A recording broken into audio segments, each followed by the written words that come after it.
With Liquor Barn, you can shop your favorite bourbon, that perfect bottle of wine, or discover something new. To place an order for pickup or delivery, download the Liquor Barn app, visit liquorbarn.com, or call your nearest Liquor Barn location. Follow us on social media and subscribe to our email list for all the latest news on products, promotions, and events. Liquor Barn, where Kentuckians go to celebrate life. Cheers!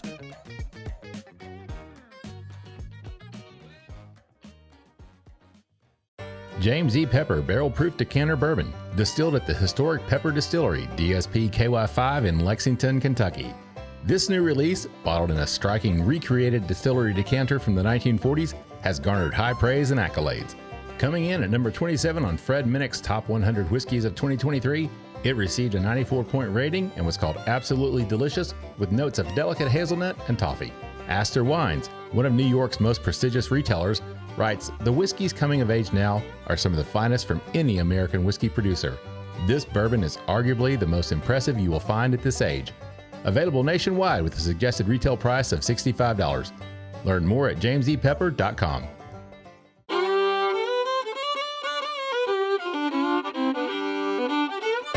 Welcome to the Bourbon Life Podcast, your source for all things bourbon. Join your hosts, Mark and Matt, as they drink and review bourbons, share news about upcoming events, interview the who's who in the bourbon world, and, most importantly, bring you along for the fun of living the bourbon life. Now, here's your hosts, Mark and Matt. All right, everybody, welcome back for another episode of the Bourbon Life Podcast. I'm your host, Mark, and with me here tonight, not live in the Bourbon Life studios, but on Squadcast, is my good friend, Matt. Matt, how you doing out there in the Bourbon Life studios? Oh, Mark, I am good out here in my usual seat, in front of the Bourbon Life fireplace in the Bourbon Life studios, also known as your basement. But we are not around the table. I know this is the first time in like 6 or 7 episodes, Matt, that we've not been actually live around the table. So it was kind of an adjustment, I think, for both of us tonight. It's like, wait a second, how do we do Squadcast? How do we do this different again? Locations, you and I. Wow. But this is the first episode. This is season 5. Season 5. Can you believe it? Never would have thought we would have made it this far, especially after our inauspicious beginning back in February of 2020, 2 weeks before Governor Beshear shut the entire state down. And I thought it was going to wipe us out completely. But yeah, man, we've hung in there. It's been a lot of fun, Matt. So I'm excited about the new season, and I'm super excited about our guest tonight. But before we get to that, I do want to say that we are the Bourbon Life Podcast. We are presented by Liquor Barn. They actually announced today that they are back to sponsor us, and they've stepped up to be our presenting sponsor for the entire year. So I'm super thrilled about that. Love those guys. Matt and I spend a lot of time. Well, not a lot. I probably spend more time than Matt at Liquor Barn here in Hamburg. One of my favorite stores, obviously. I've known those guys for years, and we just really appreciate their partnership and everything they do for us. We couldn't do this show without all of their help and support. And of course, we do thank all of our other sponsors as well. We appreciate everything that they do for us as well. So, Matt, with that said, would you like to tell everybody who we have with us tonight? I would love to. I was so excited, Mark, when I looked at our list. You kind of snuck this one in on me without saying anything about having our next guest on. And I was super excited to see it. So we'll get right down to it. Our guest is with Holly Hill and Company and also Holly Hill Restaurant Group, and she is renowned chef Ouita Michel. Ouita, welcome on to the Bourbon Life Podcast. Oh, thank you, Matt. Thank you, Mark. It is so nice to be here, and thank you for doing Zoom for me or doing the remote. I appreciate that so much. I'm out here in Midway in my little cabin next to Holly Hill Inn, and I'm sorry I'm not sitting around your table. Next time, I promise I'll get there. I had a big event today, and so I had to be kind of, out here in Midway. But I appreciate it and appreciate being here and love what you're doing. And congratulations on the new sponsorship. That's wonderful. Yeah, well, thank you very much. And we're thrilled to have you with us. I've been looking forward to this. I'm glad we were able to connect and make this happen. And I know we talked a little bit last week kind of in anticipation of this. So I'm really excited that we're going to get to share the story of you and your brand with our listeners. But I'm just excited, anybody that lives, especially here in Kentucky is familiar with you, your name, your brands, what you do. So it's just a lot of fun, and I love being able to share those stories with our listeners. So this is just going to be a great time. And I told you when we talked that Matt would be over the moon about this, just because he's worked in the industry and worked at a bakery before and done all those things. So I knew he would be just ecstatic about having you on the show. So welcome to the show as our first guest for the 2024 season. That's awesome. Yeah, I feel so honored. The inaugural guest of the 2024 season. That's right. I can't believe we're already in 2024. Yeah, and it's crazy, isn't it? That time flies, obviously, as you know, as we get a little older, it seems like things go a lot faster. It does. Go a lot faster. It really does go a lot faster. You're absolutely right. Oh, yeah. Well, we will jump into the show here in just a few minutes. But before we do that, I do want to tell everybody what we're going to be drinking on this first round. And Ouita and I talked last week and came up with some ideas. And this one is something, this is kind of near and dear to her heart. And we will talk about that here in just a few minutes as well as to why. This is just Woodford Reserve. This is actually one of the Derby bottles. It's got the beautiful portrait on this one. This was for Derby 145. So this bottle's, I can't remember. Gosh, what Derby are we on now? Are we almost it's at 150? 150 this year, I believe. Wow. So this bottle may be a little old. Sorry. Maybe that's why it smells a little fruity, Matt. I don't know. But beautiful bottle. It's your standard Woodford Reserve. I mean, it's not the double oak. It's nothing super fancy, but it is a solid pour. Yeah, this is just when I think of classic bourbon from Kentucky, this is something that comes to mind. I think when I first drank Woodford Reserve was the first time I actually felt like I was a sophisticated bourbon drinker, just because the fancy bottle. And the weird thing is, it's only been around since '96, and a lot of people don't realize that. Just because it seems like a heritage brand that has been around for 100 years or more, and it's tied in so much with the Derby and everything else. It's just really unique, a unique brand. So let's talk about the nose, Matt. You know how I do this, man. I'm going to throw it over to you that's right. and let you jump in. Talk about what you pick up on this five-year-old. Oh, I should say this is 90.4 proof. And this, I think the Woodford is standard around 6 to 7 years. I think that's correct. That's what their age usually is. No special finishing on this one. It's not a double oaked or anything. It's just a standard Woodford. So, Matt, what do you pick up on the nose on that? We were remarking, Mark, offline before we got started here, how fruity it is. And then it's been a long time since I've had just a nice pour of Woodford Flagship. And this is what the bourbon with over 200 different distinguishable, I think it's 240 like flavors or characteristics on the nose. So this is one that can go a lot of different ways for a lot of different people. But to me, tonight, it's really lovely, really nice. It's got a fruity factor that's coming through on the nose. Yeah. It's like fruit leather almost, kind of like a candied fruit pulp type orchard fruit or some tree fruit on it.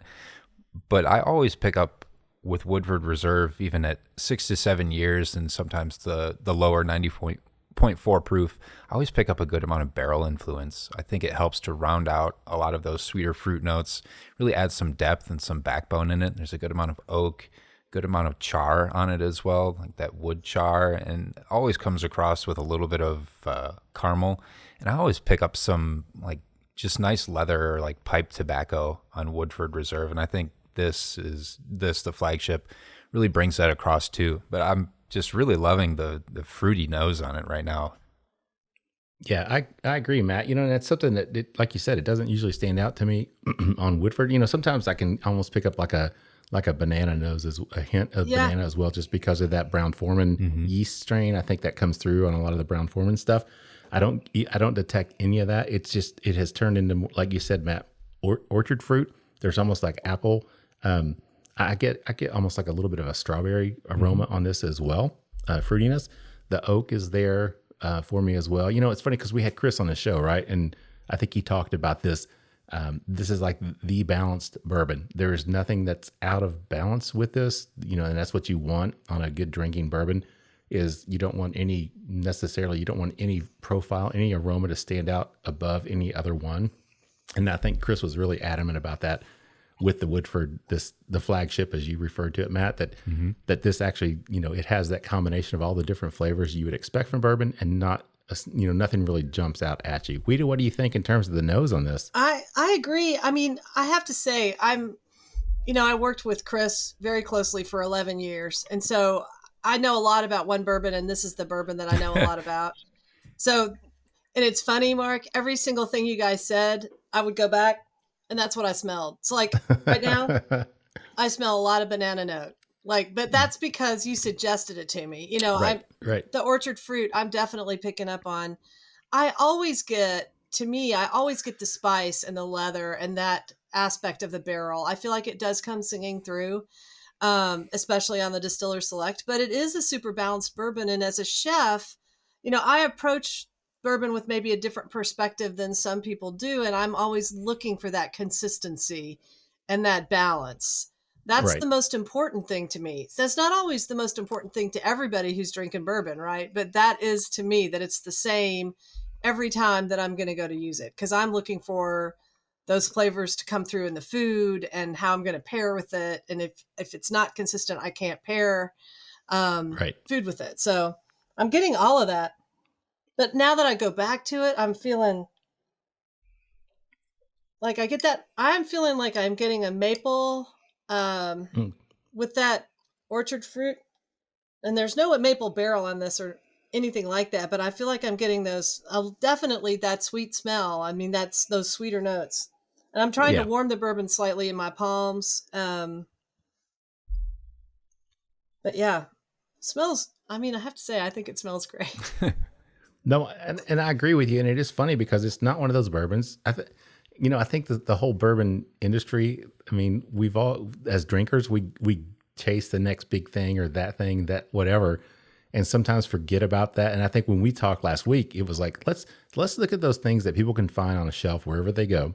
Something that's going to be easy to find, that's going to be reasonably priced, and that they can also enjoy as well. And we can talk about it and, and inspire some people maybe that haven't tried it in a while to go back out and revisit. And Woodford was obviously the first choice that we both came up to. So, and we could talk about your connection to that here in a few more minutes, but let's talk about your background, Ouita. Let's talk about a little bit about who you are.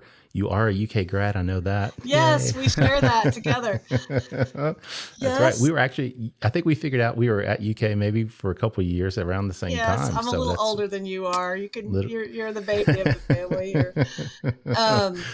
I grew up in Lexington. I grew up on State Street. You're going to laugh about that, but when I was a kid, State Street there were a lot of young families living there. My dad was on the faculty at UK Med School, and our first home in Lexington was on State Street. So I did grow up on that street. And back in those days, they didn't have the new football stadium.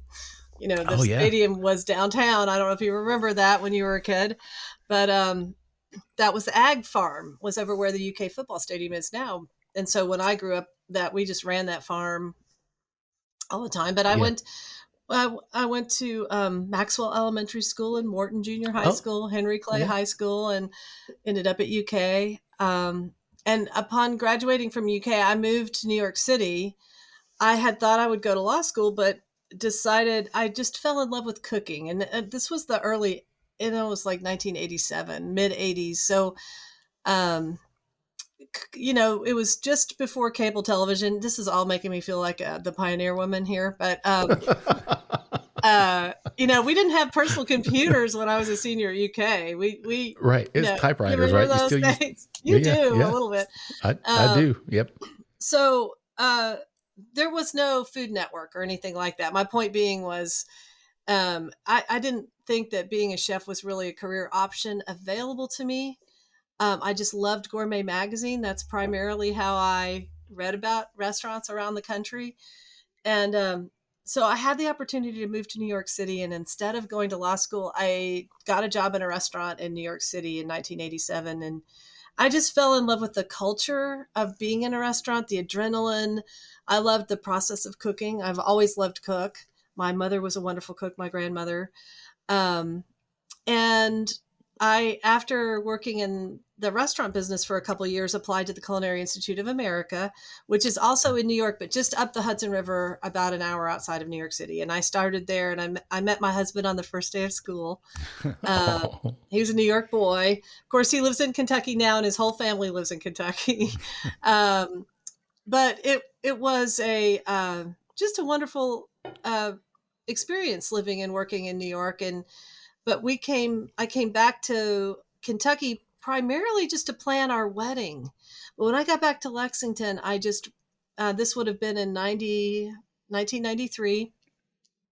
I just realized how much I loved being home, and I had missed my family. I'd been gone about 6 years, and I never left again. And so I started beating the pavement for a job, and I convinced Debbie Long to hire me down at Dudley's restaurant, and started cooking there. And then I never looked back. I worked for Debbie, and I worked for Harriet Dupree, who passed away last year, who was a dear friend of mine, and learned so much about the business and about cooking from both of them. And then opened a restaurant called Emmett's Restaurant, which I don't know if you've ever remember, but out on Tates Creek Road. And that was my first big executive chef job. And while I was at Emmett's, got the opportunity to buy the Holly Hill Inn. And so that was in 2000. And my husband, Chris, and I are business partners, and we have owned it now. We bought it in December of 2000. And so Awesome. Yeah. So we've been out here for 23 years. And from the Holly Hill Inn, our group grew organically. Our first restaurant after Holly Hill was Wallace Station. I'll tell you, we'll save that for a second round. Okay. we can jump in and talk about the brand and how it has grown since that beginning. So one question I had for you, Ouita, was you moved to New York. Did you move to New York specifically with the intent that you were going to try to go to law school up there? I did. I had two roommates. I was on the UK debate team, and in fact won the national championship. National champion when I was a senior in high school and college, and that was a big moment for me. And so I had these two friends who'd grown up in New York City, who debated for Dartmouth College, and they were moving back to Manhattan, and one of them was going to be a student at Columbia Law School. And so I thought that I would probably be their third roommate, go to law school, blah, blah, blah. And I ended up feeling like I had kind of a midlife crisis in the middle of at 21, and I felt like, well, I'm just doing things because that's the path of least resistance, and I'm not really thinking about what I want to do. And so I had gotten into cooking, and we were having all these dinner parties. I know this sounds crazy. And I just loved it so much. So I decided to give it a shot professionally. And at that time, in order to enroll in the Culinary Institute, you had to have a year of working experience. Gotcha. So you couldn't just sign up for culinary school. You had to work in a restaurant for at least 1 year at that time. I don't think you have to do that any longer, but at that time you did. And so that's why I decided, well, I'll just work 1 year. And if I like it, I'll potentially go to culinary school. And if I hate it, I'll just go back on to law school. I'll defer for a year and I'll just go back on law school. And I fell in love with it, and I was able to support myself. That was a requirement that my family had, was that I pay my own bills. And I did. I was pretty stubborn, but still am. So did your family think you're kind of crazy? Were they like, wait a second, law school, but you're in New York City and you're gonna work in a restaurant? Now hold on a second, come on, let's talk about this. Yes, and the first restaurant I worked in was called the Health Pub. It's still there. It was on 22nd and 2nd, and the interesting thing about it was the guy that owned it, his partner was a movie producer, and she produced a lot of Woody Allen's movies. And so Woody Allen and Mia Farrow were married at the time, and they would come in with Bill Murray and his wife. And the six of them, the owner of the restaurant and his wife, and the other two couples came in all the time. Well, Bill Murray, at that time, he was married to this woman who was very serious. I never met her or anything, but he would come back into the kitchen. Now, I had literally just moved to Manhattan. I was the salad girl in this little restaurant, and here comes Bill Murray and Woody Allen. And I was like, I could not believe it. And he would sit in the kitchen and yuck it up. And I just thought it was the best thing ever. I'm like, here I am. I just moved to Manhattan and I'm already meeting celebrities, And it was a really fun restaurant to work in. It was a macrobiotic restaurant, no animal products, no alcohol. Wow. So I learned an incredible amount. We ground all of our own cornmeal and flour, and everything was balanced along this Japanese food philosophy called macrobiotics. So it was a very niche New York experience. And after that, I went to work for a seafood restaurant. So then I had all the experience, and I lied to get the job, which I'm ashamed to admit, but I said, oh yeah, I can fillet fish. Oh yeah, no problem. Sure. Well, I didn't I'm from know Kentucky. anything about the Fulton Fish Market, and this restaurant was this huge seafood restaurant. Well, they brought in all their seafood from the Fulton Fish Market every day. We're talking whole swordfish. Oh, Wow. Like, I'm stretching my arms out, but like 6 feet long. I cried the day that I was down in the basement and they brought all the fish in, and I just started crying. Like skate wings. I learned an incredible amount. I learned how to fillet fish. I can't believe she didn't fire me. The chef was wonderful. She did not fire me. And it was a wonderful job, a wonderful experience, really. Yeah. Well, now, have you always been a fan of bourbon, or is that something that came later in life? No, that came later. And Okay. that came through Woodford Reserve. That's why I'm so grateful to that particular experience that I had working there. But before I worked there, I was around in 1996. I was in Kentucky when Mr. Brown reopened LeBreau and Graham at that point and restored it.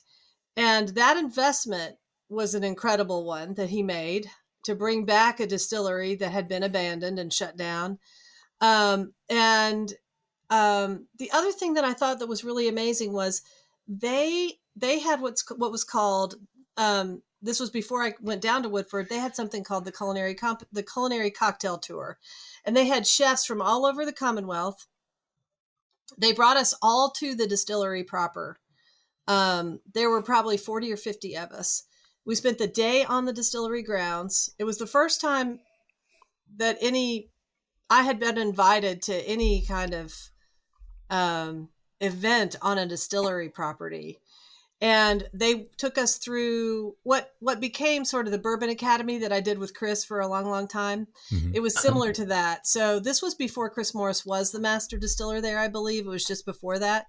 So it would have been maybe Mr. Henderson, I believe, that was the distiller then. Lincoln. So we, and I remember the person that brought us in was Peggy No Stevens. So Peggy brought us all the chefs in, and we all tasted. We had a great day of education. And then we went back and we were asked to write recipes for a cookbook.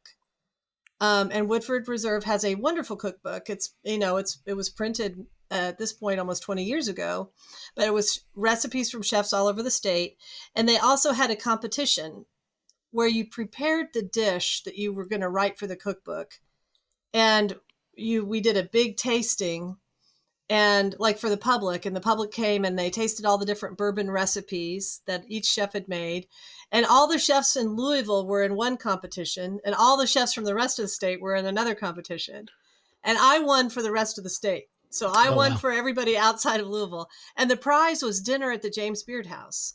Wow. So the prize was they sent the chef to the James Beard House, so that was the first time I ever got to go to the James Beard House. I was cooking on behalf of Woodford Reserve.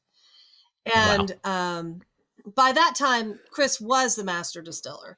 And so I did an incredible, I have to say, I brought all the food from Lexington, from Midway. I took it to the James Beard House.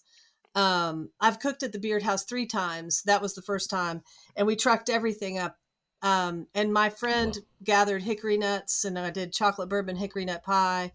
And we brought the house down. We poured so much bourbon that night for the staff, it was wonderful, really, honestly. We did Kentucky lamb. We had broadsides printed on the menu. It was beautiful. It was a beautiful night, really. Very nice. That's really cool. So talking about the bourbon, talking about Woodford, let's jump back over to that. Yeah. And let's pick up on the palate and finish. Matt, look like you. Well, I got to tell our listeners, and of course, people watching have probably already figured this out, that Matt and I are doing dry January. Matt will be successful. I'm curious to see. Last year, I made it, I think, 16 days and caved. The year before, I made it the whole way through. So we'll see. But Matt and I are swishing and spitting this evening. So if you hear any funny noises, you'll understand what we're doing. So Matt, I saw you over there. It looked like you'd already finished yours off, but what do you get in terms of the palate and the finish on this? There's a nice brown sugar sweetness right up front on the palate that I usually associate with Woodford Reserve and some of the other products, like especially the double oaked. It's really, really prominent, but you can see where it comes from the backbone on just the regular Woodford benchmark product. Then the baking spices and the pie crust come in.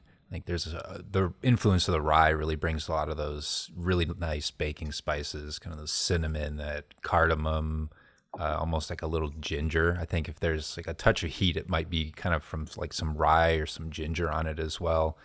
Then just like we were saying on the nose for the 6 to 7, or it's not age statement, but we assume kind of that 6-7 year range. There's a good amount of oak. I think the barrel really does a good job of showing its influence on here, but it's certainly not tannic.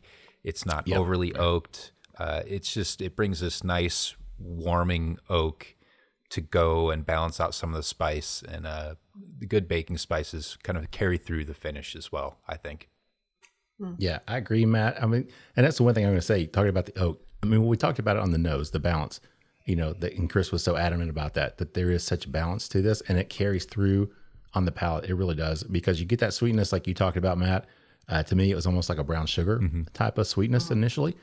But then you get the spice that comes through. And this is 72 corn, 18 rye, 10 malted barley. So it does have a little bit of a higher rye content at 18%. So you do get that spiciness like you were talking about, Matt. And sometimes like on the double oaked, that gets a little subdued sometimes, but the double oaked, it's kind of funny because that spiciness comes back out on the double. You don't expect it. But you get that spiciness, and you forget that Woodford is 18% rye. But that does come through, like you said, Matt, cinnamon, mostly for me, like a cinnamon brown sugar. So that contrast between sweetness and then spiciness and then back to sweetness with that oak mixed in. But it's not, like you said, it's not tannic, it's not drying. It doesn't dry me out and make me want to drink a water or something. Really just a really nice balance of flavors there. Ouita, what about you? What do you get? I love that brown sugar description. It's funny, but I have never heard it described that way. And then right when you said it, Matt, I had taken my first sip, and I really get that on the front. And I've always loved cardamom with Woodford, and we used to do a cardamom chocolate. And you make a chocolate bark. So you semi-dark chocolate, you melt it and spread it out, and then you sprinkle that with little like cracked cardamom seeds, not the big pods, but like the seed. And then you eat that together. And I've always, that flavor, that palate memory for me with this is something I always get in the bourbon. And when you eat chocolate and drink Woodford together, you get vanilla. I mean, you don't get the chocolate. You really get a vanilla undertone. You really see the undertone of vanilla in the bourbon. So I love that brown sugar, vanilla, and cardamom is what I'm getting a lot of. All of that to me is suggestive. I mean, and to me, that's how you taste is, that's part of your sense of taste is when people say, oh, I taste that. And you go, oh yeah, so do I. I taste that totally. Definitely. Yeah. I like that cardamom sprinkled chocolate, Matt. There's an idea for you the next time that you, for my next, make up something for the Bourbon Life crew. We're going to have you. Yeah. It is so good together. Yeah. Nice. Yeah. I really feel it's a great balance. I do think the high rye is what gives you all the warming spices. And one of the things that we used to like to pair with Woodford a lot, and that I think is something that people don't think of, is a mole negro. Because you have the banana note, you've got some of that tropical fruit coming through, the sweetness of that, the nuts, the toasted nuts that are ground, the dark chocolate, all the warming spices, those are all ingredients in that sauce. and you're making all these different purees and then bringing them together in a balanced way. So the way you make a mole negra is very similar to, I feel, the way that Chris approaches the bourbon. With that 5-fingered flavor wheel, every wedge there for the distiller select. Whereas when you look at the flavor wheel for a double oaked or the double oaked, it's completely skewed sweet. But for the distiller select, you get a lot of that more spice coming through. I love the bourbon. I consider it my hometown bourbon since I live in Woodford County. And it's really nice. And like Matt said, it's just not something that I sit and drink on a regular basis. Just because I feel like I'm always looking, doing the bourbon life. It's like, what's next? What's out there? Trying everything, different bourbons. And sometimes just forget about these classic standards that are there. Like Woodford. I mean, it's a great bourbon for anybody to try. And, it is. I mean, I think that when you are someone who drinks a ton of bourbon, like you all are really connoisseurs. So you've practiced your connoisseurship now for many years. But when you are someone who's just starting out with a glass for the first time, it's got so much balance to it that it's an easy entry point. You know what I mean? It's a nice, and it's for me, when I'm coming back, like we talked about at the first, coming back to create pairings, that's one thing that I love about being able to pair food with Woodford. Yeah, very nice. We are at the end of round one, Ouita. So I tell you what, if we just take a quick break, we will get a word from our sponsors and we'll jump back into round two and have a great conversation about Holly Hill and Co. And the restaurants as well. So everybody just sit tight, hang out with us. We'll be right back with more with Ouita Michel in just a few minutes. Three Chords line of whiskeys embody the spirit of creativity. The whiskey is a true collaboration between producer and composer Neil Giraldo and master blender distiller Ari Sussman. The three-chord team of expert blenders, coopers, and sensory professionals have developed a multi-step process they called Perfectly Tuned Taste. This process begins by carefully selecting the finest bourbon and rye whiskeys from Kentucky, Tennessee, and Indiana, and then blending them together. Find out more about the whiskeys and distribution in your area at www.threechordbourbon.com. From our good friends at The Stave comes Lexington's newest hot spot to meet up with friends, have fun, and eat some great food. District 7 Social is a social and beer hall, but it's a lot more than that. Located in Lexington's Distillery District, it's the home of Lexington's first duck pin bowling lanes, and it also features a self-serve beer wall. That's right, self-serve. And if you want more, they've got it. You can try one of their delicious cocktails from the bar or order some great German fusion food from their on-site eatery, Germanish. So what are you waiting for? Be seen, be social. District 7 Social. All right, everybody, welcome back for the second round of the Bourbon Life Podcast presented by Liquor Barn. I'm your host, Mark, and with me here, Matt. I know it's awkward. It's the first time I got to say the presented by, which is, I'm so thrilled to be able to say that for this show. You caught me off guard. I love it. I know. I saw you grin, and I was like, yes, presented by Liquor Barn. So I'm Mark, of course, your host. And with me, of course, is my beanie-wearing buddy, Matt. Matt, how you doing out there in front of the Bourbon Life fireplace? I'm great out here in front of the fireplace. You sound all bashful all of a sudden announcing this, our presenting sponsor. Don't be... Oh, well, I'm just over the moon. I'm kind of giddy about that, Matt. Absolutely. That news just got that news today, man. So they've been a great sponsor, supporter of ours for the last couple of years. And just to have them step into that presenting sponsor role was huge, and just really super appreciative of them and everything they do. Of course, we appreciate all of our sponsors, everything that they do for us. Like I said before, we can't do the show without their help and support.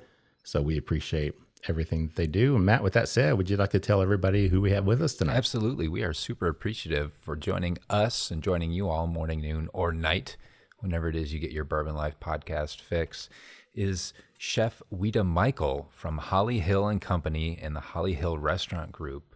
Ouita, welcome on back to the second round of the Bourbon Life Podcast. Thank you, Matt. Thank you, Mark. I'm having so much fun. All right, can we do this every week? I think maybe you need to have a chef's corner, like as part of the podcast, a 2-minute chef segment.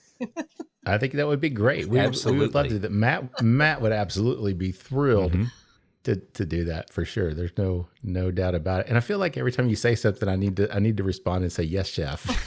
That's funny. I'm sorry, when I introduced you as Ouita, I had to catch myself from just saying joining us as chef. It's just been so ingrained. Yes, chef. Yes, chef. From years. Yeah. I'm glad you're not yelling. You don't yell at us like those chefs on TV. So that's well. This past weekend we had New Year's Eve, and it was my 22nd consecutive New Year's Eve in the kitchen at Holly Hill Inn. Gosh. And I love working New Year's Eve, but man, I'm not as good. I don't work in the kitchens all the time. I mean, I'm always working on the business, but I'm not always working in the business. It had been a minute since I was in the throes of yeah, it was a little intense. Yeah. I was scaring the crew. I had to walk out and calm myself down.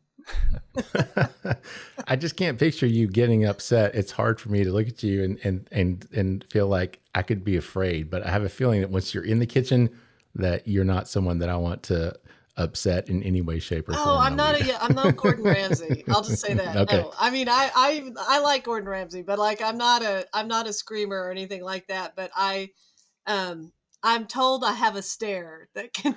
Oh, okay. I know of this in working with restaurants every now and then. But when the head chef would come in and expedite, and everyone would all of a sudden you're staring down at exactly oh God, it's real now. Yeah. Uh-oh. Yeah. Here we go. Well, now you're not mean like Gordon Ramsay, but now you have done TV work before, right? Weren't you on I've been on a judge? I was on Top Chef. I mean, that was probably the most popular show that I was ever on. I was really fortunate to be a judge on Top Chef when they had Top Chef Kentucky. And so the last episode that they shot in Kentucky, I was the special guest. I was the special judge, and it was a real thrill. It was wonderful to be on. And of course, I'm great friends with Sarah Bradley, who is a wonderful chef from Paducah, who has a fabulous bourbon collection, by the way. And Sarah was on the show that particular season, and I'm happy to report she won in a unanimous decision. And I did not sway anybody. It was a unanimous, she won unanimously and hands down, I might add. So yeah, she's a tremendous. And in fact, I said in the first segment that I'd gone to the James Beard House 3 times, and the third time that I went was with Sarah. That's how I met her. Kentucky Tourism at that time, yes, they sent us both to the James Beard House to prepare a Kentucky menu, and we became really good friends during that trip. And then she was able to go on to Top Chef, and it was just wonderful. Yeah. Very cool. Yeah. Very, very nice. I've never met her before, but I know some people that know her, and they've always said she's just a wonderful person. So that's really, really nice to hear that from you as well. So and I guess, some people think, these top chefs, these well-known chefs, they're competitive, super competitive with each other and cutthroat and everything else. But it's nice to hear that you guys are good friends. That's really good to hear. And I mean, I think that's especially true in Kentucky. And I think it's especially true. I mean, Sarah's in Paducah, but it's especially true of the group of chefs in Lexington. I feel like we're all really tight knit. I love Jeremy Ashby, who has Azure, and Jonathan Lundy. All these guys and we've cooked together for many, many years and lived in this community together, and we really support one another. Our aim is to be ambassadors for our community and bring people to all of these wonderful, independently owned and operated restaurants. Every time we can win against a corporate entity, then we feel like we're winning, but yeah. I mean, I went to the first Malone's. Brian used to have to wait the tables, and those were bad. That was back in the days. And look at how that company has grown and how much they've given back to our community. I think that's the real issue is how great it is to have homegrown restaurants that are really successful, that bring the community together, and they really do. I'm a big believer in that. That's really cool. Yep, I agree. So this round, let's talk about what we're going to be drinking. This is the Four Roses Small Batch. So this is not Small Batch Select, which they just released 3 or 4 years ago, but this is the Small Batch. This is a blend of 4 of their recipes, I believe. They have 10 total recipes. If you're a Four Roses fan, you know that they've got 2 different mash bills, a lower rye and a higher rye. I think it's 20% and then 20%, and 35% are the different rye combinations. And then they have the 5 different yeast strains. So 10 total recipes that they do. But this small batch is actually a blend of 4 of those recipes together. This comes in at 90 proof. So just a little bit off from the Woodford. And it was fun to talk to Chris about, why they chose 90.4 proof. It's like everything they put out is 90.4 proof, unless it's one of their batch proofs. But everything else that comes out, all their releases are always 90.4 proof. But yeah, so this Four Roses small batch coming in at 90 proof. And like I said, it's a combination of the 2 mash bills, 75-25, and then 60-35-5. So a lower rye. Of course, 20% is really not low rye, but by Four Roses standard, that's Four Roses standard is low rye, right? Mm-hmm. So Matt, what do you pick out on the nose on this one? It's fun to contrast this one against the Woodford Reserve, since these are both the flagship bourbons of both brands, and we were talking about picking stuff that maybe sometimes overlooked by some drinkers, but certainly readily available and at a great price point. And just the contrast and to compare the two, they're so different for fitting into a similar category, I think, in some ways. To me, this is on the nose is much brighter. It's very herbal. There's a lot of mint. There's spearmint specifically that I think I pick up. It has more perfume notes, more floral notes on it as well. It comes across a little bit brighter. I think there's like a vanilla nougat type note that really wakens up on it to me. I think less barrel influence, but it just on the nose, this one seems a little sharper, a little less balanced than the Woodford Reserve, where everything plays really harmoniously into the fruit notes. There's a little bit of oak or like a darker note to balance things out. I think this Four Roses plays a little bit more to some of the brighter sides, that mint, the herbal, perfume. Just really nice, just different but really nice. And the Woodford came across sweeter to me. Mm-hmm. This one, I think those, Matt, you're talking about the herbal spices that come through. It also comes through just as this overall spiciness to me as well. And like maybe even baking spice type of an aroma. I'm not picking up like that brown sugary type of note as much as I was with that Woodford. Of course, I just went back and revisited the leftover Woodford, and it's just delicious, even though the glass is empty now. But it's great. But yeah, this is, I agree with you, Matt, on the Four Roses. Brighter, lighter, maybe not as well rounded. But still a unique bourbon and very nice to nose. Ouita, what do you pick up on? I do. I feel like the citrus notes and I love the mint reference, because to me, I've always gotten that out of this bourbon. Mm-hmm. And a lot of times I really enjoy infusing bourbons with mint. I feel like that makes a really nice julep to do a mint, just a fresh mint infusion with no sugar over ice is really nice. And that works particularly well with this bourbon because it does have so much of that undertone, or not undertone, but that is so prevalent in the nose to me. And I love I had never, you guys are educating me. Okay. I'm having the time of my life because I'm loving this. So I have the Woodford in my right, the Four Roses in my left, and the base notes on the Woodford are really prevalent on the nose. I did not get that until we started comparing the two.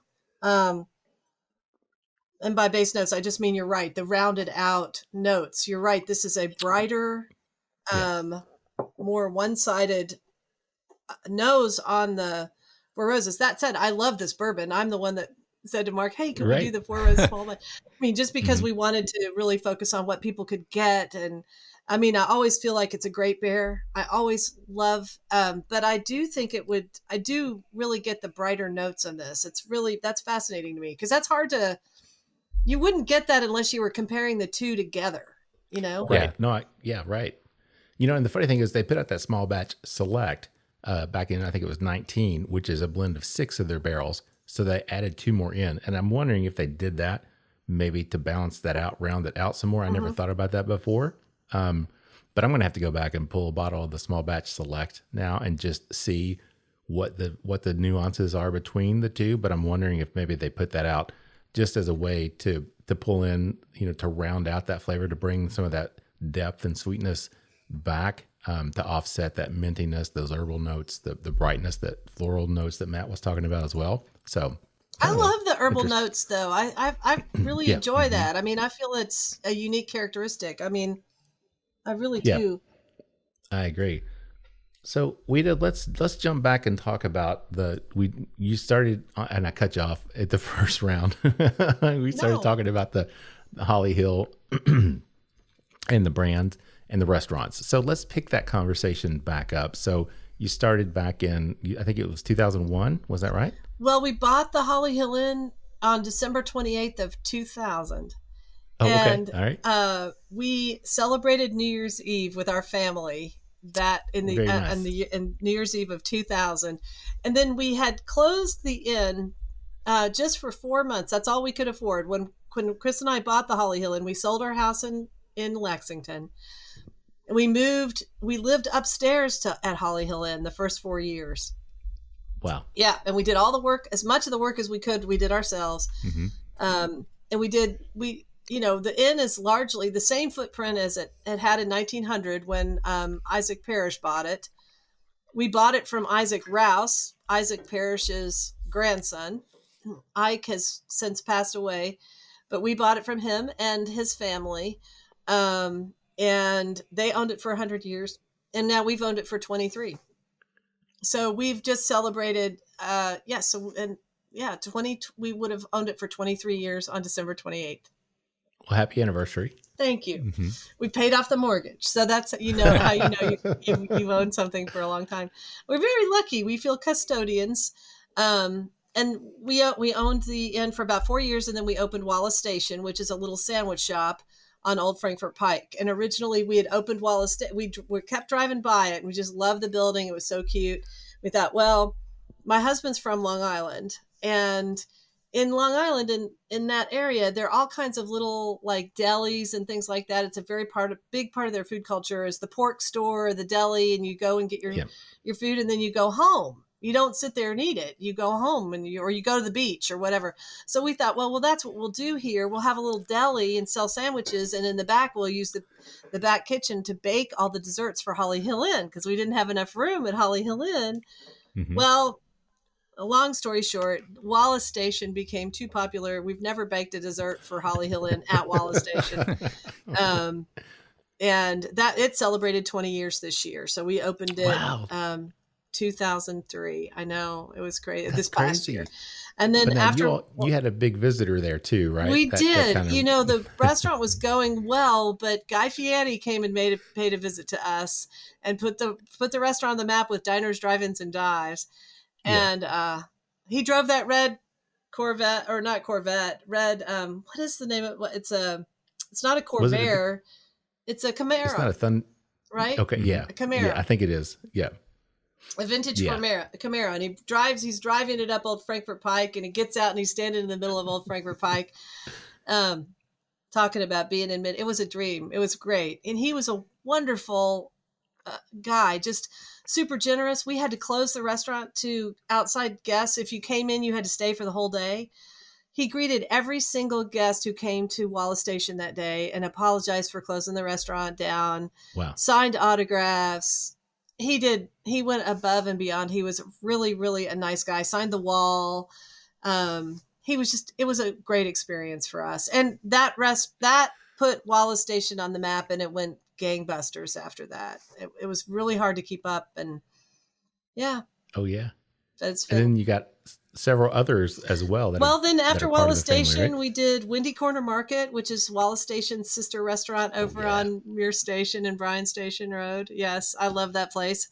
And we had a really great customer at Wallace Station, and a gentleman named Mr. Anthony Beck, who owns Gainesway Farm. And they are in the wine business. You may know Graham Beck wines and, Angela Pinot Noir, et cetera. Those are his wines. And he kept saying, I'd really love to have a sandwich shop over in my neck of the woods. And I kept saying, I can't do it, Mr. Beck. Finally, he talked me into it, and we've never looked back. Windy Corner is 13 years old, and it sits on his corner there. And it's been a wonderful, wonderful business for us. And then We did Smithtown Seafood, which is in partnership with West 6 Tap Room. So you sit in the tap room and have either a local Kentucky burger or fish and chips. We did our bakery, Midway School Bakery, which we call it Midway School Bakery because it's in the Midway School apartments. It was the old school for Midway, and it was converted to an apartment building.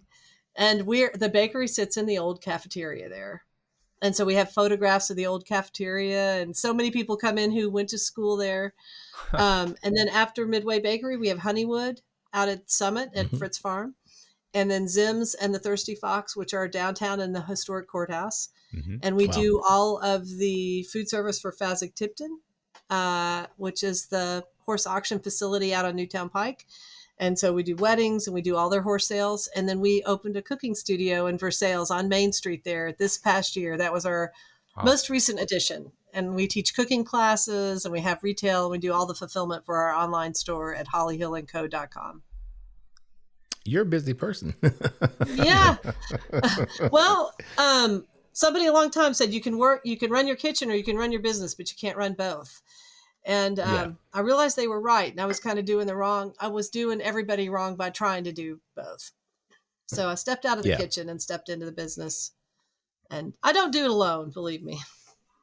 Well, and the cool thing, we were talking when we had our call last week to get ready for the show, we were talking about, the farm to table, but the restaurant, what you all do as a group, it's more than just, and that is important, but it's what you do is more than that. You're really committed to more. There's like an entire ethos that you have with your brand and your restaurant group. Can you kind of talk about that and the importance of that to you? Yeah, well, I really want to express Kentucky in our restaurants. And I love all kinds of food, believe me. I love sushi. I love everything. love Indian food. I love all kinds but I am from Kentucky, and I want people who are visiting our community to see our foodway traditions and see our agriculture. It's really important that we're, as chefs, no matter what cuisine we're cooking, that we're using locally raised ingredients. That's what makes our food from Kentucky. When we're using something that a farmer grows, that's what makes it from Kentucky. Whether it's my friend Tao, who's making something from Thailand, or whether it's me making soup, beans, and cornbread, it's from Kentucky when we're using Kentucky agriculture. And so that's a big thing for me. It's like we grow a lot of our own food. We use as many local farms as we can. All of our hamburgers are from a Kentucky cattleman. We're using Kentucky ground beef, Kentucky chicken. And that's the local sourcing is really important because what we're trying to do is bring our community to life, our history to life, but we want everybody around the table that we can get and enrich the experience of each guest, so that they're not just coming to anywhere to have anything, but they're eating something that's like, Wallace Station is located on a national scenic byway in the middle of the most rich horse country in the world. And sometimes when we're living here, we take all that for granted.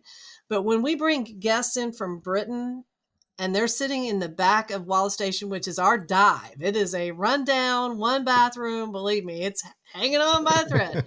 But they're sitting out there and it's a sunny day and they have just come down that road and they're on their way to the Bourbon Trail. It is an experience that cannot be matched. And so it's really about celebrating where we're from, where people are today, making sure that everybody feels welcome and that we're, this is Kentucky. When you sit in one of our restaurants, we want you to feel like you're in Kentucky. You're not just anywhere. You're in Kentucky. You're in central Kentucky. We're celebrating place. We're celebrating Kentucky agriculture. We're celebrating Kentucky foodways, Kentucky craft, Kentucky music, all that. Well, I think that's great. So Matt makes fun of me all the time because I talk about, I'm from Eastern Kentucky. I'm a native Kentuckian. But doing the podcast, it's a fun way to be able to share, especially stories of Kentuckians, and what goes on here in the state. So people understand who we are, especially me being from Eastern Kentucky. I think people have a perception of what that whole community is like and what those people are supposed to be like. But it's fun, to come on here and be able to have these conversations and meet other people who are native Kentuckians, who love Kentucky, who want to share, what we're capable and what we have done. what we're capable of doing, what we are doing with other people, and I just love that. So I love the fact that you're committed not only to the brand and to the business, but also to the Commonwealth and to building the sense of community through all of that. I think it's wonderful. Yeah, I think of our foodways and our Kentucky food culture as being broad enough and big enough for all different kinds of Kentuckians. You know, Right. I mean, you and I, Mark, we have a particular, especially if you came from East Kentucky, I can start to name some dishes that I bet you grew up eating. You know, I bet you had blackberry cobbler. I bet I bet you had slow cooked greens and green beans and cornbread and corn pudding and, slow cooked ham, country ham, old ham, biscuits. You know, these things are part of our food culture and part of our food past, but we can easily broaden that out to include all different kinds of people, but we have to have that base, that foundation to be able to expand everything else. And for me, that foundation really comes from our Kentucky farming tradition and our rural communities, and they can help inform the rest and help it expand and include all different kinds of, include Tao's mom, Sue, making all of her Thai specialties with Elmwood produce and stuff like that. I love all that part of it. But yes, and I think bourbon is a window to the world for Kentucky, by the way. I 100% agree. And look with at your that. podcast. I mean, you have thousands and thousands of people who are listening to you every week. You're an ambassador for the Commonwealth and for this product, and it helps explain who we are and our traditions to all these thousands of people. It's just incredible. Yeah. Well, thank you. We appreciate that. It's very kind of you to say that. But it's true. I take it seriously. I mean, I really do. I love doing it. It's a passion project for me. So I love having the opportunity every week to do that. And, we're appreciative of everybody who tunes in to check it out. But let's jump back, since we're almost in round 2 here. Yeah. This is a great conversation, really enjoying it. But we should probably talk about the whiskey as well. Yeah. So let's jump back to this Four Roses small batch. And we've talked about the nose. Let's talk about the palate and the finish. Matt, what do you pick up on this one? On the palate, I get a nice front palate of like sweet corn comes across to me. Kind of, Ouita, you were talking about the corn pudding, cornbread. I think some of those sweeter notes that the corn can play rather than the savory come across right at the front of the palate for me. Then the rye, that herbal mint spice comes across. It's kind of like that sharp, coolingly hot herb and mint palate come through. There's a savory note on it as well, like some sort of savory herbs. To me, I can't really put my name on, or put a name on it. It's not like thyme or sage, but there's a savory aspect that plays along with some of the mint that I get right at the front. Then the rye spice definitely comes through on the finish. To me, this is like a big mouth of cracked peppercorn.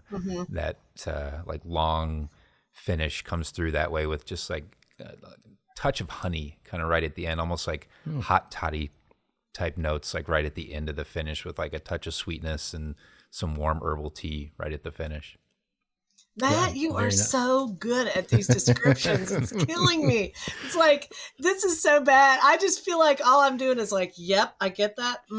I've got that. It's like, that was excellent. Wow. Ouita, don't feel bad because I've done that for 4 years. Okay. I can see all his culinary experience, but man, the way you have articulated that is so cool. That's great. Yeah.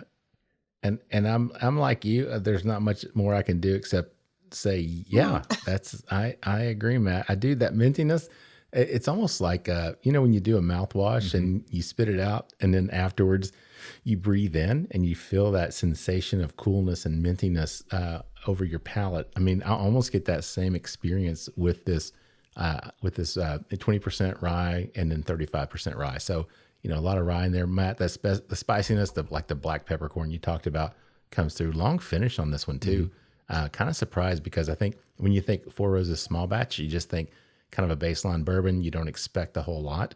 And I think it kind of exceeded my expectations because I've not tasted this one in a while. I usually, if I drink this, I'll drink the small batch select, which I'm more of a fan of than the small batch. Yeah. So very, very fun to go back and revisit this. Ouita, what about you? What do you pick up? I love the juxtaposition of that sweet corn, which I always feel like cuts right here on me. That sweet corn, and it's new make, but it's not new make any longer, but you get that sense of it. And then the black pepper. I love that combination, which I've had this bourbon many times and I've never sat down and put it into that language. So I'm stealing that. That was wonderful. I wonder too, thinking about the savory herbs that you've experienced, so many of my favorite herbs have that spearmint quality: basil, tarragon, rosemary. They all have that astringency of mint, but then they have a different kind of herbaceous quality that comes in at the end. It doesn't have the uniqueness of a basil. That's not what I'm getting. I'm not getting basil on this. But it does have that. I do see the herbal spice finish with that mint undertone. And I'm thinking about, my mind is going through all of those. And now I'm going to have to go back. The way that I would do that is to go back and really work with some rosemary and in the nose on something else, and also basil and also mint, and just see what came through with the bourbon and what was a great pair. But that was an excellent description. Awesome. Very good. Well, we are actually, believe it or not, already at the end of round 2. These are flying by really fast. We're going to have to do more of these, Ouita. That's just we're going to have to figure this out somehow for sure. But let's take a quick break. Let's get a word from our sponsors, and we'll be back with more with Chef Ouita Michel in just a minute. The Stave Restaurant is a bourbon lover's paradise right here in the heart of bourbon country. Located at 5711 McCracken Pike in Millville, Kentucky, between Castle and Key and Woodford Reserve, Chef Kyle Klatka prepares amazing food each day that features an elevated Kentucky-inspired cuisine. With a full-service bar, great bourbon flights, and signature cocktails, the Stave is the perfect place to catch up with friends after a fun-filled day of touring the local distilleries. Be sure to check them out online at thestavekentucky.com or at Instagram and Facebook at The Stave Kentucky. All right, everybody, welcome back for the third and final round of the Bourbon Life Podcast. I'm your host, Mark, and with me here tonight live in the Bourbon Life Studios, this is my good friend, Matt. Matt, how you doing out there, buddy? I'm great, Mark. For not sitting around the table, we're having a good time. This is change of pace for us. We got so spoiled. We did, but this is a great show. Absolutely. And this is one, if this was live, I have a feeling we'd probably sit around for 3 hours afterward, and taste through things and have a lot of fun conversation as well. So it may be in all of our best interest that this was actually, through Squadcast, to where we do have to wrap it up at some point, because we're having a lot of fun, having a great conversation with our guest. We are the Bourbon Life Podcast, of course, presented by Liquor Barn. We appreciate their sponsorship. Thank them for everything they do for us. We couldn't do the show without them. And we do appreciate all of our other sponsors as well. Matt, with that said, would you like to tell everybody who we have with us here in the third and final round of the Bourbon Life Podcast? Absolutely. Back for the third and final round from Holly Hill and Company and the Holly Hill Restaurant Group, Chef Ouita Michel. Chef, welcome on back for the third and final round of the Bourbon Life Podcast. Thank you, Matt. Thank you, Mark. I'm having so much fun. And next time I come on, now I'm going to have to come there and sit around the table. So yes, it's been a wonderful experience to taste bourbon with the two of you. I've learned so much, just these simple bourbons that we're having tonight. It's really fun. Well, we appreciate that. And we appreciate you taking the time to sit down with us, because we know you've just come through a very, very busy season for sure. Absolutely. And to be able to take the time to sit down with us and do this, we really appreciate it. But, here's what we could do. You can come out here and hang out with us, and then we could come out there, and hang around. We can record on site at the restaurant or something one of these times. So we can do that. Anytime. Yeah, we can travel. We can pack it all up and move it and go wherever. So, Matt, you've got the bottle for this round out there with you. Would you like to hold it up and just tell everybody what we're going to be drinking on this round? Absolutely. This round, I guess my camera is backwards here anyway, but... No, you're coming through clear. Oh, I got you. On mine is backwards. You're good. This is the Old Forester 1920. So this is from, is it the Whiskey Row series? That they call it? Yeah, the Whiskey Row series. So the 1920, which is their 115 proof version, and this was kind of a throwback to what 1920 when Prohibition went into effect. There were only 6 distilleries that were allowed to produce for medicinal reasons, and they had to barrel at 100 proof. And so I thought I read, Matt, I can't. Is that right? I should know that. You would think I would, but I don't know that off the top of my head. Well, I think they had to barrel at 100, and then the 115 is they figured that by the time Prohibition was over, these barrels would probably be would have been 115 proof. So gotcha. I think that is. Well, that makes sense. I could be making this up. I don't know. Well, the cool thing is about that Whiskey Row series is I think there's 4 or maybe I think there may be 5 now in that series that they've got. They've got, is it 1897? Which is the they've got the bottled and bond, 1910. Mm-hmm. Yeah, they've got the 1910, which is a throwback to when they had the fire that destroyed the distillery. So that's the double oaked version that they have. Of course, Brown-Forman owns them as well. So the mash bill is the same, 72, 18, 10. So 18% rye. But yeah, that Whiskey Row series is really cool. And this one is the 1920, so 115 proof. People talk about doing the 1915, which is taking some 1920 and mixing it with 1910. Apparently that's a pretty interesting little blend, which I've never done, but people say it's really good. So I'd have to try that sometime. But Matt, what do you pick up on the nose on this one? I think there are subtle similarities to the Woodford Reserve with this, but it's certainly different. I don't pick up as much of the fruit or really too much fruit right on the palate. To me, it comes across a little bit nutty, like a kind of hazelnut, or even like the sweetness of maybe like a macadamia with it, but also a good amount of like oak through it too, but darker notes. I get like darker caramels, almost like a sweet molasses, or like toffee, or kind of like gingerbread type notes with it. Okay. Maybe like a touch of cherry if there were any fruit there at all. But the nose on this one, where we were talking about the Four Roses, is kind of bright and crisp. This one to me just noses a little darker, a little more savory. Yeah.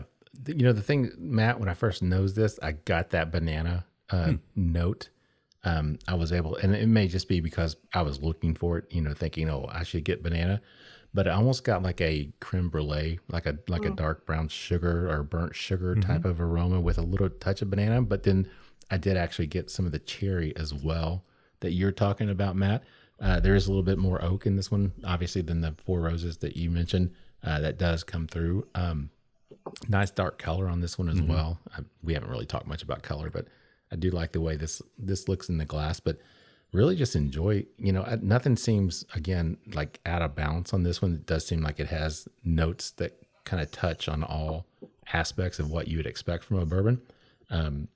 So that's kind of my take on it. Ouita, what else do you pick up in terms of the nose? I feel like for me, it is really nutty, and I don't know why. But yes, I really get the taste of hazelnuts, and I feel like some of the cherry comes through because of maybe an intense almond, or almonds and cherries are so interrelated. So a lot of times when something feels really nutty or tastes really nutty to me, like for example, Woodford Rye, the rye bourbon itself, the rye, not rye bourbon, but the rye itself is great with almonds and marzipan, and I feel like that comes singing through on ryes, is that almond. And I wonder, because of this high rye recipe, if that's something that's an undertone here. But I love this bourbon. I mean, yeah, it's I definitely got that. That's my main thing. And it's funny, going back to it, I get the banana too, and okay. I wonder if I find banana because I used to make fun of Chris Morris incessantly about finding banana in bourbon. Like, there's no banana note. It took me years of like tasting and I'm like, you're insane. This, like, he's like, and so, but now almost every time I'm finding it, and I find it a lot in Old Forester, especially. So yeah, this is really great. Yeah, because I mean, with the Brown Forman and the yeast strain, I get it with Jack Daniels as well. Not that I drink much Jack Daniels, but Brown Forman owns them, so some similarities there. But I get in the basic black Jack Daniels, a lot of times I get that hint of banana in that as well. It's almost like fake banana from that standpoint for some reason, but I still get that banana type of aroma. This one initially, when I smelled it, it kind of reminded me a little bit of those Little Debbie banana twin snack cakes that I used to eat when I was a kid. It kind of had that cake sweetness to it, but also I get that banana creamy kind of aroma. So it kind of reminded me of opening those up when I was a little kid because I loved them. Maybe ate too many of them. I don't know, but we're talking about the nose, talking about similarities and things, what it tastes like, and you've got this great product that you came up with, and I think that might be a really good segue for us to jump into that, if you'd like to talk about that just a little bit. Well, when I first started at Woodford, it was really important to me that everything we did there, because we did all the food service. So we had lunch every day. We did all their holiday lunches. We did all of their catering. We did every flavor wheel. When I started at Woodford, there was only Distiller Select. But every master's collection that Chris did, like Double Oaked was initially a master's collection. The rye was a master's collection. The Forewood, the maple, everything, all the master's releases, we did a different flavor wheel for it. And what a flavor wheel is it's essentially a plate of individual food groups. And you guys may have done this on the show already, where it might be a piece of orange peel. It might be a toasted hazelnut. It might be a piece of chocolate. It might be a spoon of sorghum or a spoon of honey. And you're tasting that, and you're also tasting it with bourbon. And in our case, we were tasting it with Distiller Select or whatever the master's collection was. And the reason that I was doing that was because, one, I was an inexperienced bourbon taster. And two, I wanted to make sure I knew how the food paired with the finish, which is the most important thing on a great whiskey. You don't want to mess the finish up. I mean, so you've got that front of the palate. It's always going to have quite a bit of spice because of the alcohol levels. They're going to be in and out of balance depending on the whiskey that you're working with. But like, how do you pair with the evolution of bourbon on the palate? And so I just did this flavor wheel for a long time. It became part of how Woodford tasted bourbon with everybody who came in. And so I still do it. I've done it hundreds and hundreds and hundreds of times. And we came up with what we call the Bourbon Tasting Game. It's not really a game. Mark has it right there. Right. I did it last year for the Bourbon Heritage Month. And I put it together and I made all the elements myself. Now I've partnered with Ruth Hunt Candy, who's owned by a really good friend of mine named Larry Kiesel. And because they're a certified candy company and everything, they can co-pack it all for us. Whereas when we were trying to do it, we could only do it in very, very small quantities. So now we have a little bit larger quantity, and Larry and the team at Ruth Hunt package it all for us. And also they got these incredible orange peels, and they make the sorghum suckers, which they do for the sorghum festival. So it's all Kentucky sorghum. Yes. And I love all those pairs. So the idea is just that you get together with friends. It's enough for 4 people to taste bourbon together. And there's, toasted hazelnuts. There's the game card. You open it up, you pour your favorite bourbon, and you get all the little elements out. So the banana chip is in there. Why? Because we've been talking about banana all night long. Yeah. Right. I will say too, there are fresh elements that we couldn't put in the box that I recommend that people do. Like, hey, we have a beautiful candied orange peel in this kit, but it's also great to get a fresh orange, because that fresh part of the orange, yes, that's an orange peel, which you should, like, when you're done with dry January, I hope that you guys start eating that. And there's there's dried cherries and little Calibo chocolates, or from Ruth Hunt that they made. That's that Ruth Hunt semi-dark chocolate. And there's rye crisps, because so much of what we're tasting is like the biscuity nature of. So you're talking about rye. One of the things that Chris Morris and I used to do at Woodford was whenever he was releasing a master's collection, media would come in. And so like and we would have to try to have a culinary activity for them. Well, we would make the mash bill into bread. We'd make 100% rye bread. We'd make 100% cornbread. We'd make the mash bill itself into bread.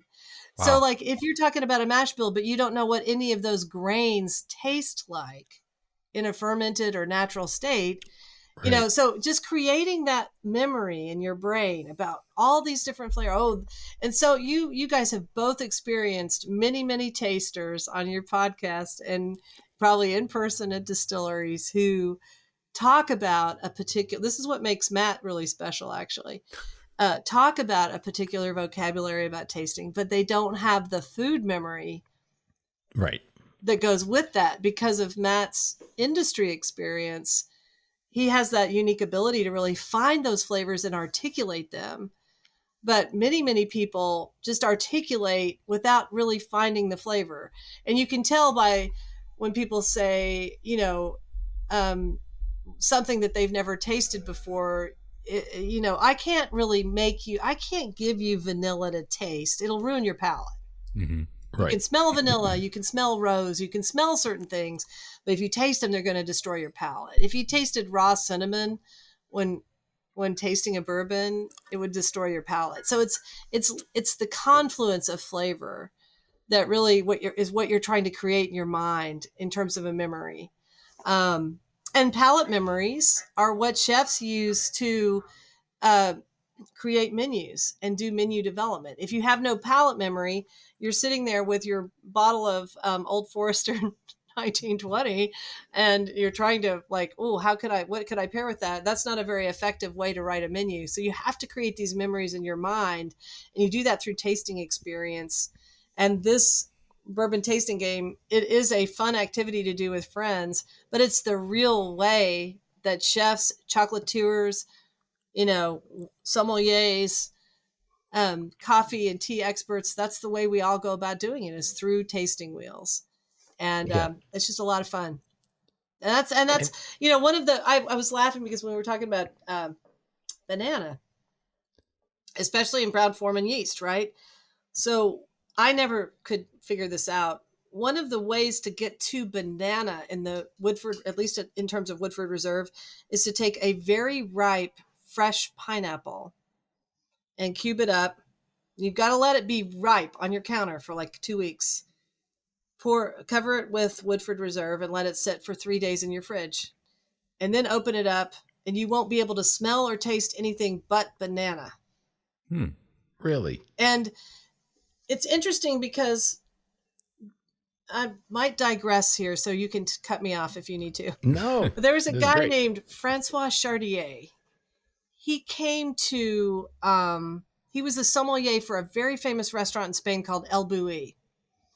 And El Bulli was the #1 restaurant in the world. And he paired all the wines with all the foods based on the volatile molecules that the wine and food had in common. So most of the time when we pair wine with food, we're thinking about geography, right?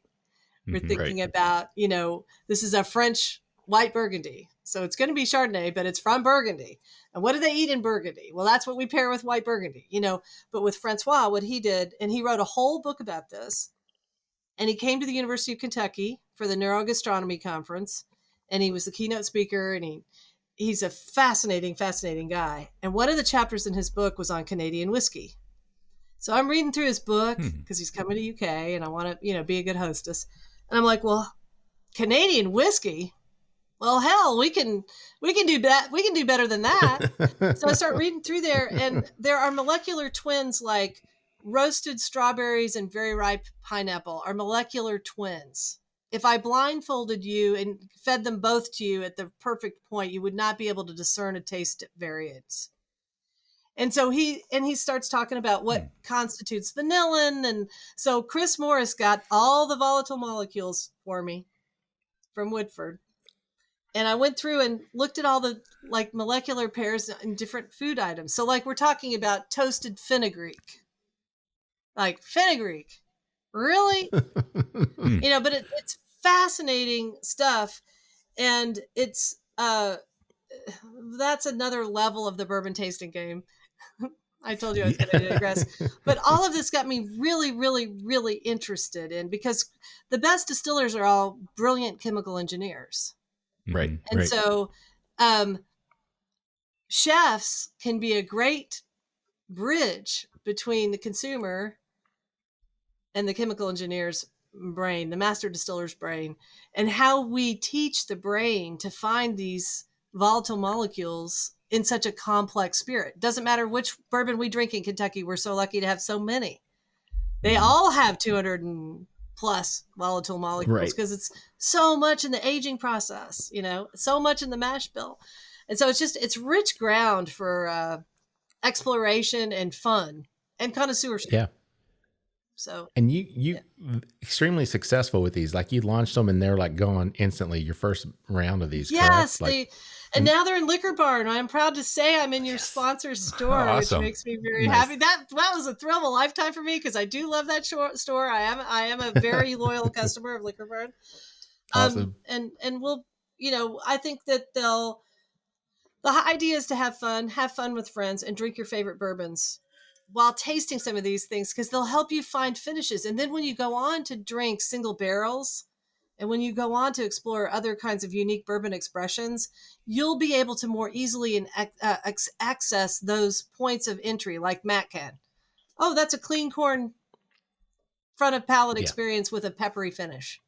There aren't too many people that can do that, that articulate.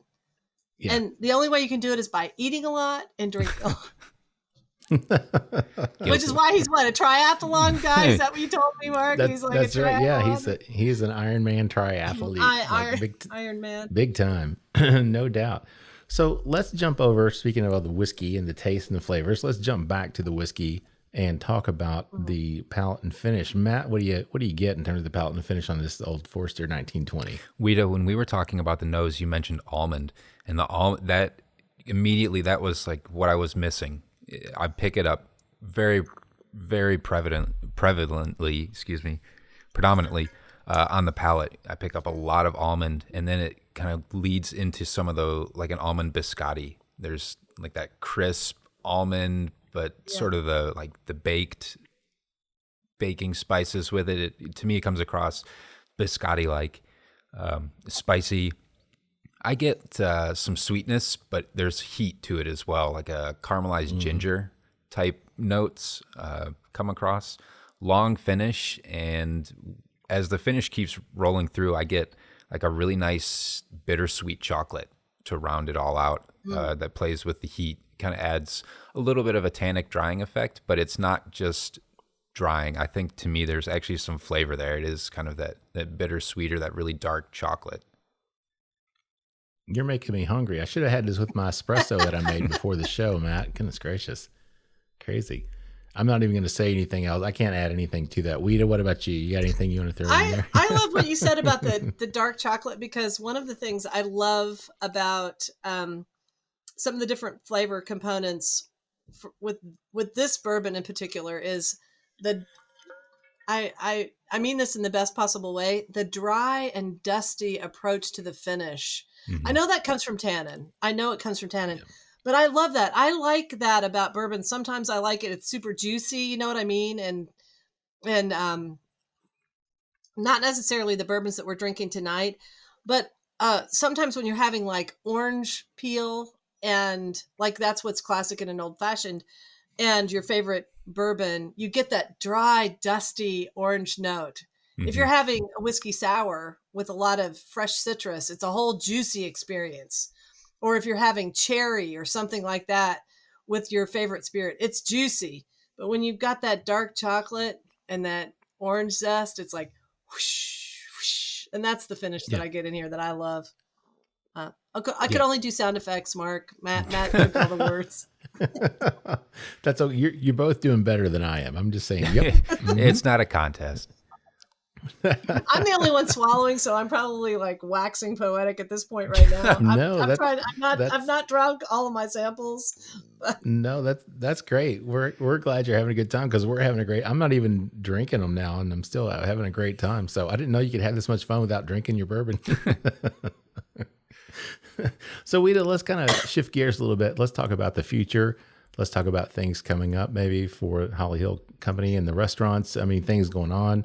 What does the future look like? Anything you want to share with us with regard to that? Well, yes. I mean, I am working on a very exciting video project. Okay. And will be completed by the end of this year on Kentucky foodways and folk stories and food stories. So that's quite a bit of what I've been spending time on lately. But I'm teaching cooking classes at our cooking studio, and we'll release the next round coming up in about a month. We've been so blessed to have those sell out, and I have loved that. We talked at the beginning of the show how I had to get out of the kitchen. You can run your kitchen or you can run your business. You can't run both. And what that did was it disconnected me from people in a way, my guests. I was the chef at Holly Hill Inn for many years. Even though I owned it and I owned a couple other restaurants, I still stayed that chef. And when I gave that up, I wasn't prepared for giving up that link to our guests. Mm-hmm. And it was a learning curve on how to communicate to our staff, the gratitude that we have for people to come to our restaurants. We're grateful that they've chosen us, and it's like a responsibility, but it's a happy one. Like when you're having someone to your home, you want them to be, taken care of, and you want them to have fun. They want you to be conviviality, but also to really, you want them to feel like you really care about what they're doing. So to communicate that to our staff, to make sure they understand, that was a whole new experience for me. But teaching these classes, we only have 16 people at a time, and it's wonderful because they're right there with me the whole time, and I tell a lot of stories. Going to do that all year, and I'm really hopeful to start now that I feel like increasingly our company is stepping and continuing to step away from COVID operations. I mean, I know COVID feels over, but this year I felt like more and more stable compared to 21 and 22. But 21 and 22, our boat rocked pretty hard, and it did at the beginning of 2023, and we've stabilized since then. But as we kind of keep moving away from that, I'm really hopeful I can start writing another cookbook, which is what I'd really love to do. Nice. Yeah. So that's my future. Okay. I feel so lucky to be in the Central Kentucky community and doing what I do. I love what I do. Yeah. Well, we're thankful you're here as well, because we love what you do also. So if people want to find out more information about the restaurant, the group, the Holly Hill & Co., and the restaurants themselves, what's the best way to do that? Our website's fantastic. It's www.hollyhillandco, HOLLYHILLANDCO.com. Okay. And you can sign up for our newsletter there. We have a fantastic newsletter. We don't have any ads. We do a lot of recipes. We do a lot of stories. We don't sell your email address. It's just right here, me, Mike, and Donna. And I feel like and we link to all of our restaurants from there, and we have all of our social media all on that website. So you can sign up for the newsletter. You can check out all our recipes, all our stories, and it's all right there at hollyhillandco.com. Great. We appreciate that. So before we wrap it up tonight, I'm sad we're at the end of the show already. Yeah, It was really fast, much faster than I anticipated. It's like the years that pass by when you're doing your podcast. They pass by so quickly. Maybe I'm just getting too old and things just go by too quickly, maybe. So, but before we wrap it up, Ouita, anything you want to add before we get out of here tonight? Well, I just want to thank you so much for inviting me on, and it's been an absolute pleasure. I've had so much fun, and I do feel like bourbon is the quintessential Kentucky ingredient. And it's just a pleasure to be on with two people who know how to explain it, know how to tell people about it, and have dedicated themselves to doing that. So thank you so much for including me. And I anytime you want to do a Chef's Corner, count me in. And next time awesome. I will bring snacks and come to the table. I promise. That's a deal. That sounds great. We appreciate that. Matt, any final thoughts before we close it out tonight? Oh, Ouita, thank you so much. This really has been a treat on our part. And I know I was especially excited when Mark told me that we were going to have you on the show. And it's really been great. Thank you so much taking time out of your busy schedule. And you stole my joke. For as busy as you are, I was going to tell you to make sure that you leave time for Chef's Corner with us at least once every little while. So I'm glad you've already penciled it in on your calendar, because we will look forward to it. But thank you again. Thank you again so much. This really has been just quite a treat. Yeah, I agree, Matt. I can't say it enough. We appreciate it.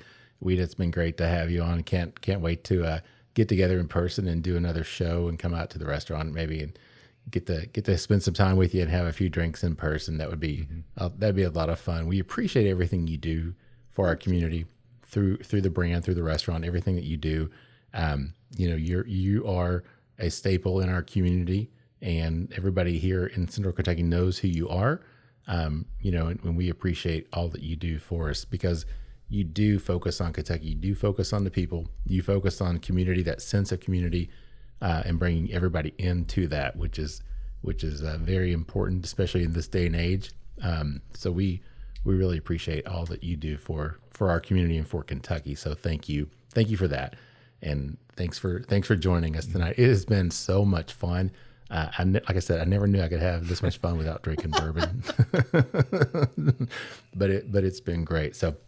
But I do want to thank our sponsors as well. Again, we are the Bourbon Life Podcast presented by Liquor Barn. Thank you, Liquor Barn, for jumping on for all of 2024 as our presenting sponsor. We appreciate that. We could not do the show without your help and support. We also want to thank all of our other sponsors, and we thank you guys for everything you do for us.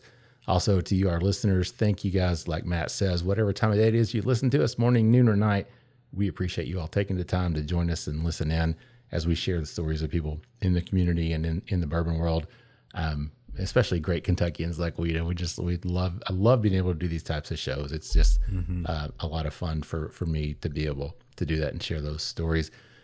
If you feel so inclined, please leave us a review on your favorite podcasting platform.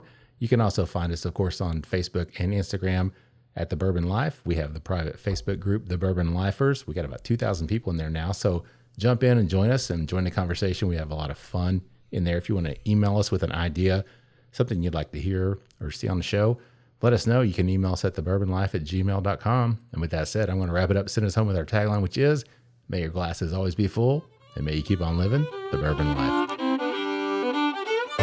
Thank you for joining us for this week's episode of the Bourbon Life Podcast. Our mission at the Bourbon Life is simple: to share our passion for all things bourbon with you every week. And we'd really love to hear your thoughts on how we're doing. You can find us on Instagram and Facebook at The Bourbon Life. You can also contact us by email at thebourbonlife@gmail.com. And you can always find us on your favorite podcast platform. If you have a moment, we'd love it if you would rate us and give us a review. So until next week, we hope your glass is always full and that you keep on living the bourbon life.